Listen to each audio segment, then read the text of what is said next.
반갑습니다. 저는 수학요리사입니다. 오늘 이 시간에는 제가 10년 정도 학생들을 가르치는 일을 했는데요.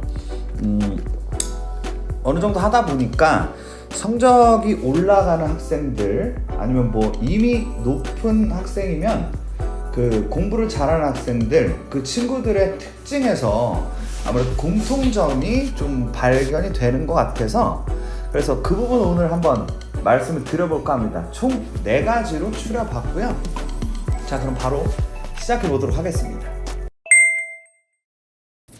자, 첫 번째 특징은 그 본인이 무엇을 잘하고 있고 무엇을 잘 못하는지를 구체적으로 좀 아는 것 같다, 이렇게 좀 말씀드리고 싶은데, 그런 것을 우리가 메타인지라고 요새 부르죠. 일단 공부를 못하는 학생, 성적이 잘 올라가지 않는 학생들은 일단 본인이 어디가 부족한지를 잘 모르더라고요. 이게 이제 보통인데, 굉장히 이제 추상적으로 보통 이런 이야기를 많이 하죠. 선생님이랑 할 때는 잘 되는데 혼자 할 땐 잘 안 된다, 뭐 이런 식으로 얘기를 많이 하거든요. 굉장히 어때요? 추상적이죠, 그죠? 그래서 당연하지, 그럼 시험 혼자 보는 건데 그렇게 얘기해가지고 혼자 할 때 어떻게 되겠어? 시험을 뭐 잘 못 보겠죠, 그죠? 이에 반해서 잘하는 학생들은 그 본인이 그 수학만 보더라도 뭐 어느 부분이 잘 안 되는지를 구체적으로 파악한다, 뭐 이런 식인데요. 그래서 선생님한테 이런 식으로 이야기를 합니다. 저 이번에 그 수학 2에서 최대 최소 활용이 좀 잘 안 되는 것 같아요. 그래서 선생님, 이거 문제 좀 뽑아주세요. 그거 제가 좀 더 추가적으로 공부를 좀 하고 싶거든요. 뭐 이런 식으로 이야기를 한다는 거죠. 감이 오시죠? 그래서 우리 학생들이 어느 부분을 모르는지를 좀 구체적으로 알 필요가 있다. 그래서 취약점을 극복하는 방향으로 가시면 도움이 될 겁니다. 두 번째는 이제 답지하고 거리가 굉장히 멀다. 우리 잘하는 학생들 특징이, 이게 중학교 때는 그냥 대충 뭐 답지 안 보고 해도 점수가 잘 나오고 문제가 잘 풀려요. 근데 이제 이 고등학교로 넘어가게 되면 난이도가 갑자기 확 올라가게 됩니다.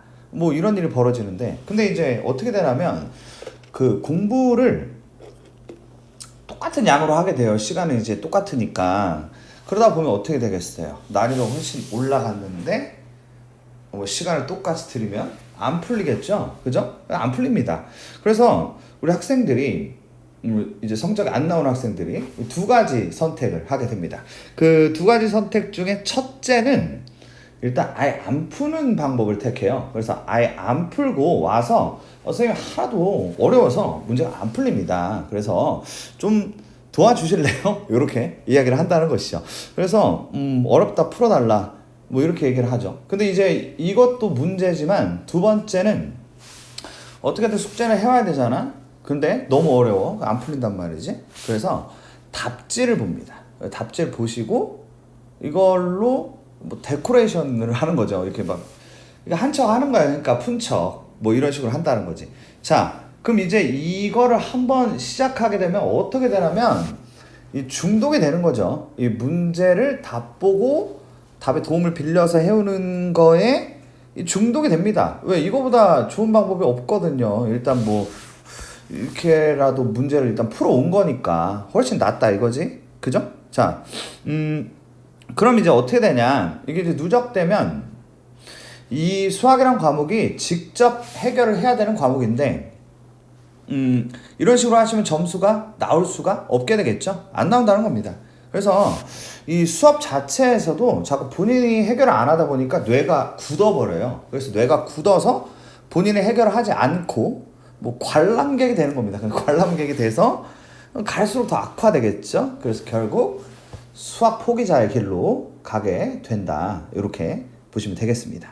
이에 반해 우리 잘하는 학생들은 죽이 되든 밥이 되든 자기 힘으로 푼다는 게 포인트다 라고 보시면 돼요. 설사 많이 못 풀더라도 일단은 답지를 그러니까 금서처럼 생각하는 거죠. 절대 보면 안 된다, 본인의 뇌로만 풀어야 한다, 잘하고 있는 거죠, 그죠? 그렇게 해서 문제를 본인이 어떻게든 해결을 하고 그 다음에 와서 이거 어떡하죠? 이런 분위기로 가기 때문에 결국에 이제 본인이 일단 알고자 하는 마음이 있을 테고 이러다 보니 들을 때도 더 진지하게 듣게 될 것이고 자기 거를 만들 확률이 더 높아진다고 볼 수가 있다는 것이죠. 오케이? 뭐 이렇게 보시면 되겠습니다. 그럼 이제 어떡하냐?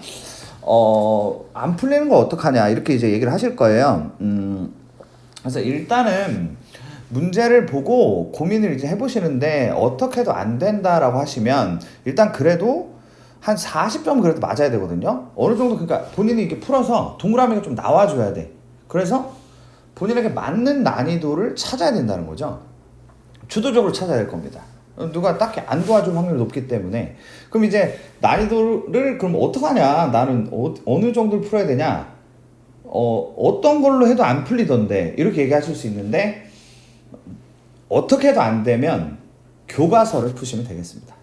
아무리 그래도 교과서는 풀려. 그래서 일단 교과서부터 해보고 그런 다음에 난이도를 좀 더 높여보는 거지. 이런 식으로 단계적으로. 결국 포인트는 본인이 풀 수 있는 문제를 갖다가 근데 여기서 본인이 노력을 해줘야 돼요. 아무리 뭘 갖다 줘도 본인이 안 하면 소용이 없다는 겁니다. 알았죠? 이렇게 좀 생각. 자, 우리 세 번째는 첫 번째하고 좀 연결이 되는 부분인데 선생님, 뭐 학교 선생님도 그렇고 학원 선생님 그리고 부모님과 사이가 좋다는 점입니다. 뭐 이거는 이제 의견이 좀 갈릴 수 있겠죠. 나는 뭐 사이 안 좋은데 나 성적 좋다 뭐 그럴 수도 있을 텐데 일단은 사이가 좋은 게 낫다. 이런 부분을 생각하면서 한번 들어주세요. 일단 사이가 어느 정도 좋아야 수업을 듣겠죠. 그죠? 그 수업이 뭐 어떻든 간에 뭐 그 사람 증오해. 그러면 수업을 안 들으려고 하겠지. 그지? 그러면 이제 본인만 손해가 되는 겁니다. 앞에서 누군가 수업을 하는데 그거를 듣지 않고 뭐 이렇게 된다는 거는 본인에게 안 좋다 이렇게 될 테고 그리고 이제 사이가 좋으면 어떤 부분이 좋게 되냐면 아무래도 아까 전에 그 메타 인지라고 했죠. 그러니까 본인이 모르는 부분이나 이런 부분에 대해서 상의를 할 수가 있게 됩니다. 뭐 학교 선생님한테 가서 선생님 저 이거 모르겠어요. 좀 알려주세요. 이것도 이제 어느 정도 사이가 좋아야 진행이 되겠죠. 학교 선생님이 결국 일단 내신 시험을 내는 분이기 때문에 어떤 정보를 얻을 수 있겠죠. 뭘 강조하고 있는지 뭐 아니면은 뭐 어떤 걸 낼 것 같다든지 이런 것을 알게 될 거라는 겁니다. 그래서 분명히 도움이 된다. 그리고 학원 선생님도 마찬가지로 어느 정도 이제 친하고 뭐 사이가 좋으면 아까 말씀드린 뭐 나 이런 게 좀 필요하다. 그래서 이런 걸 좀 도와줬으면 좋겠다. 이런 것도 좀 편안하게 이야기를 할 수가 있고 도움이 될 거라는 겁니다. 이해되죠? 그리고 이제 부모님 같은 경우도 일단 쉽지 않은 분도 있겠지만 부모님과는 일단 싸우지 않는 게 좋습니다. 왜냐면은 솔직하게 말해서 본인에게 가장 본인의 편이라고 할 수 있겠죠. 부모님이. 안 그렇습니까? 누가 있어? 친구라고 얘기할 수도 있겠지만 일단 제일 제 편이에요. 그렇기 때문에 부모님 그분하고는 싸우지 않는 게 본인도 얻을 게 많다 이렇게 생각하시면. 자, 우리 마지막 네 번째는 우리 공부 잘하는 학생들은 성취감을 느낀다는 그런 부분입니다. 일단 공부 자체를 그렇게 즐거워하는 경우가 그렇게 흔치는 않은데 그래서 일단 인내력 싸움이에요. 근데 이 인내력에 대해서 생각을 해보면 이 인내를 하면 뭔가 보상이 나와야 되거든요. 그래서 뭐 근데 이제 그 보상이라는 부분은 아무래도 성적이라고 할 수가 학생 같은 경우는 나름 뭔가를 해본 것 같긴 한데 이상하게 보상이 잘 안 나옵니다. 그래서 이게 겉돌게 되죠. 그럼 어떻게 되겠어? 늪에 빠지게 되는 겁니다. 그래서 이게 해도 안 되는구나 이런 분위기에 휩싸이게 돼요. 안타까운 일이죠.